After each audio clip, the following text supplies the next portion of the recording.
Hello and welcome, JBA fans. I am your host, King L5, and today I am bringing you Week 6 of the JBA versus Coach Leo. He's subbing in for Connor of the Columbus Cresselia, and he has a pretty interesting team. It is quite threatening.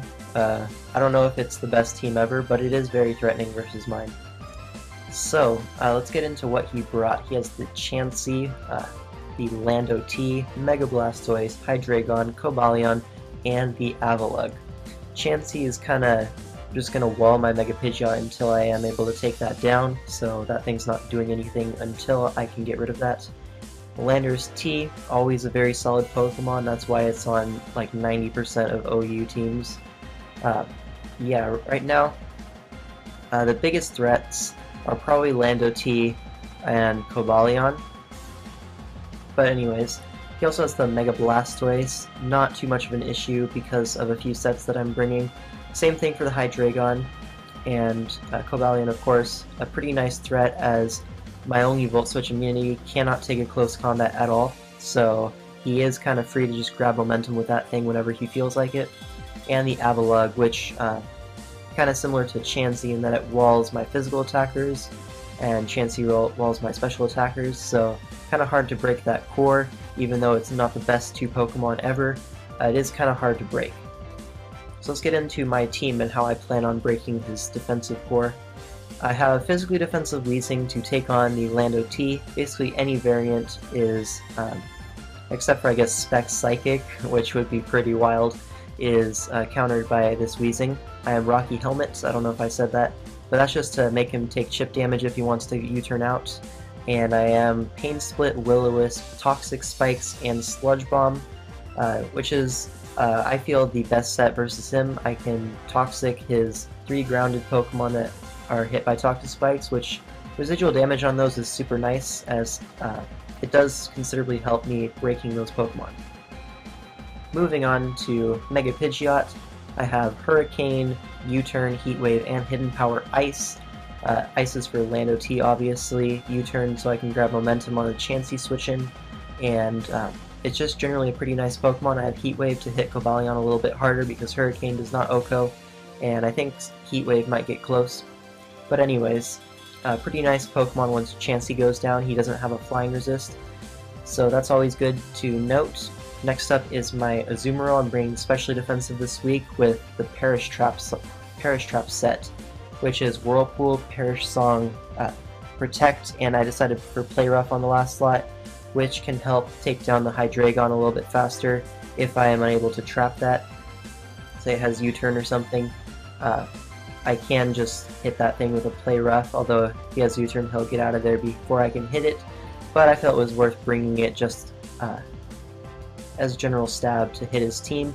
I am thick fat, unfortunately not huge power, so Play Rough not going to be doing too much damage, but the thick fat means I can take on Avalugg even better.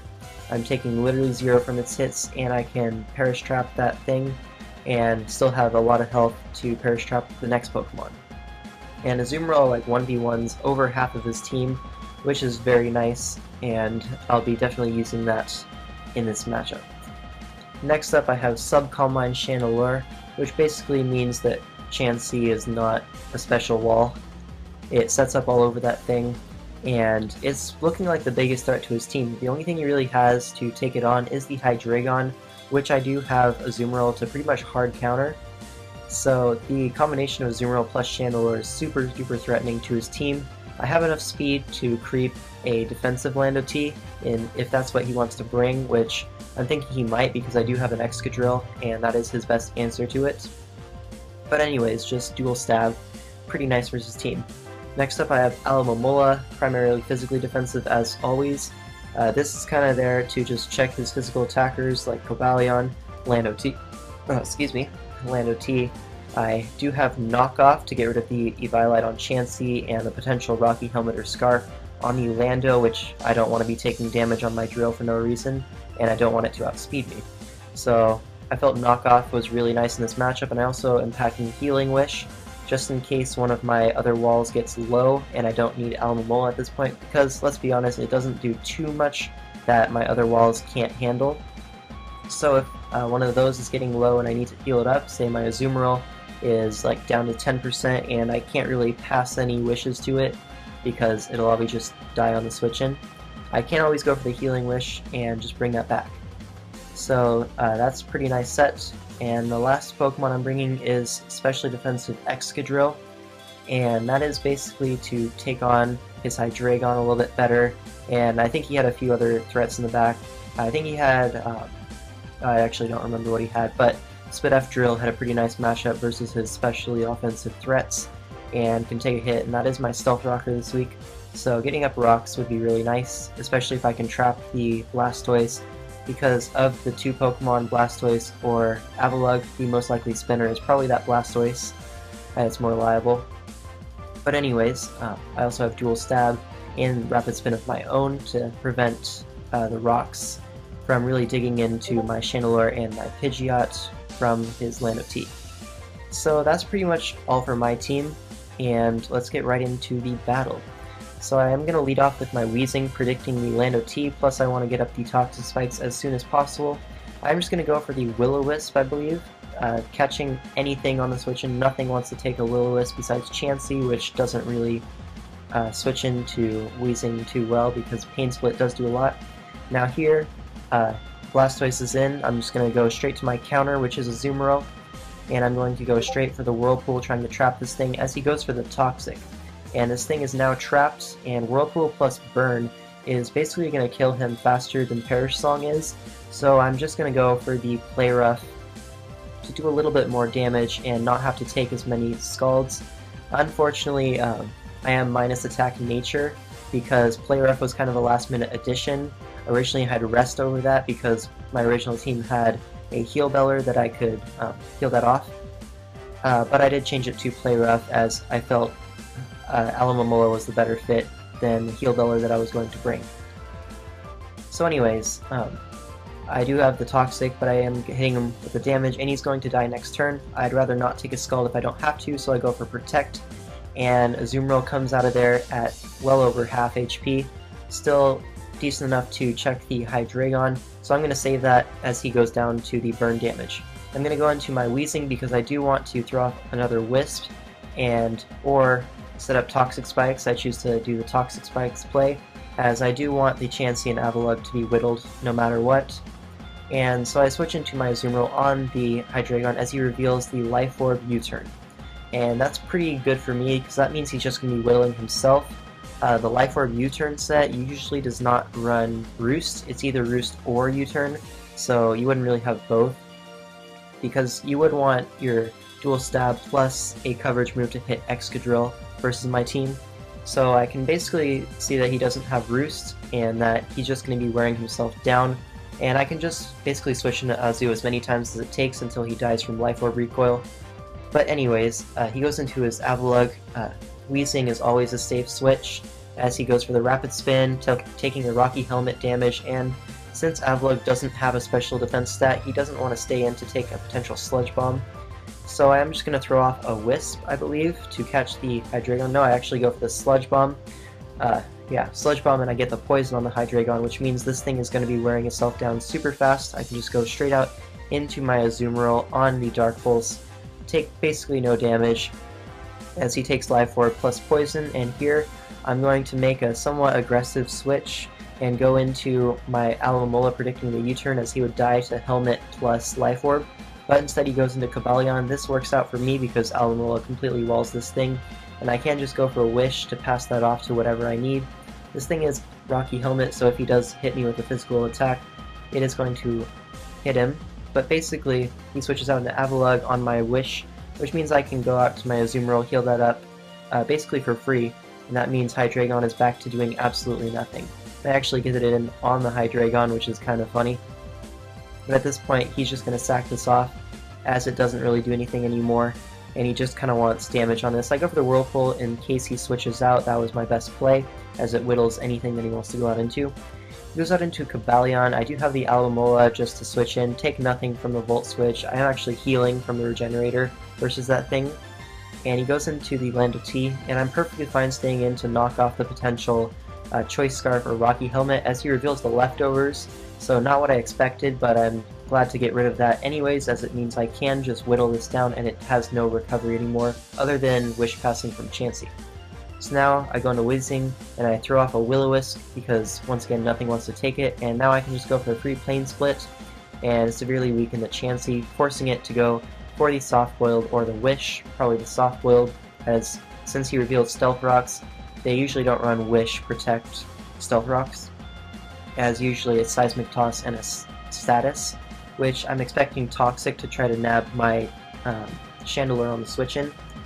And I'm just going to use this as an opportunity to spin those rocks away, because I don't get threatened by anything the Chansey has, and I'm not Scarf, so I'm not locked into that if he does stay in. I go out into my Weezing on the Lando T, as it is a completely free switch-in, as he goes for the U-turn into the Cobalion. Not really fearing anything on this Pokemon, so I just stay in and go for a Will-O-Wisp, I believe. As he switches out back into the Chansey, he's just whittling his Pokemon at this point. I do go for the Pain Split just to keep Weezing at full, as it is pretty nice, but he goes for the Seismic Toss, meaning I'm just going to switch out into my Chandelure, because there's no way he's going for a Toxic in that scenario, even if he does have it. So I can basically get a free sub here, which means I basically get a kill with Flamethrower. He switches into his Lando T, but he has revealed the Leftovers, which means he's probably defensive, and I don't expect him to be running very much speed on this thing, if at all, so if he's not running any speed, I do outspeed it with the Chandelure, and he does reveal to be min speed, as Flamethrower isn't easy to KO on this Pokemon, and I basically get my first kill with Chandelure.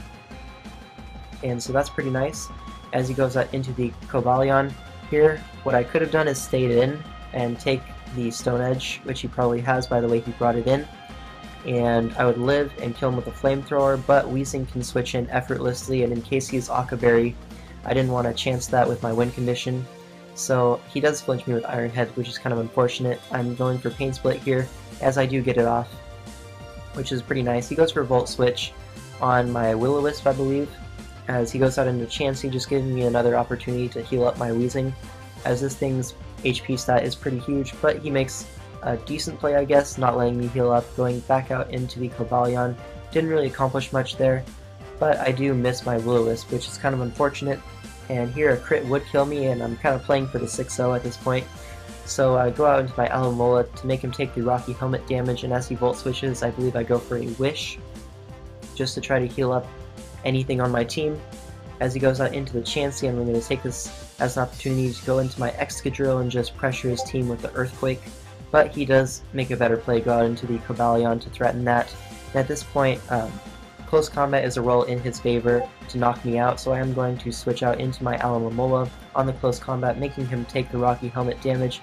And at this point, he's definitely going for the Volt Switch, so I'm going to switch out into my Chandelure to take no damage from that, as he is probably minus Special Attack Nature, as he goes out into the Avalugg for some reason. I guess he couldn't really go out into anything else, but I'm just going to kill that with a Flamethrower, and it's looking pretty good for my Chandelure at this point. He does go into his Cobalion and miss the Stone Edge, which did not matter unless it crit. It does, I think, 82% maximum, and I'm at 88. He does reveal the Aqua Berry at this point, so I do take him out with a Flamethrower, and at this point, all I have to do is sub up, and he cannot Toxic me, and I just need to Calm Mind up. He does reveal the Thunder Wave as his status move of choice, which means Chandelure always won this game. I could always switch into Chansey no matter what, but I'm just going to Calm Mind to the point where I can 2-hit KO him, and that's going to be the game. Nice 6-0 in my favor, and that means I'm pretty much guaranteed at least second seed in my division for playoffs, possibly first seed if the other people do not get high differential wins. But yeah, guaranteeing my playoff spot with this game, ending the season 4-2 with a plus 10 differential, not counting playoffs of course, and that's going to be the game. Good game to my friend Leo, and we'll see you in the playoffs of JBA Season 3.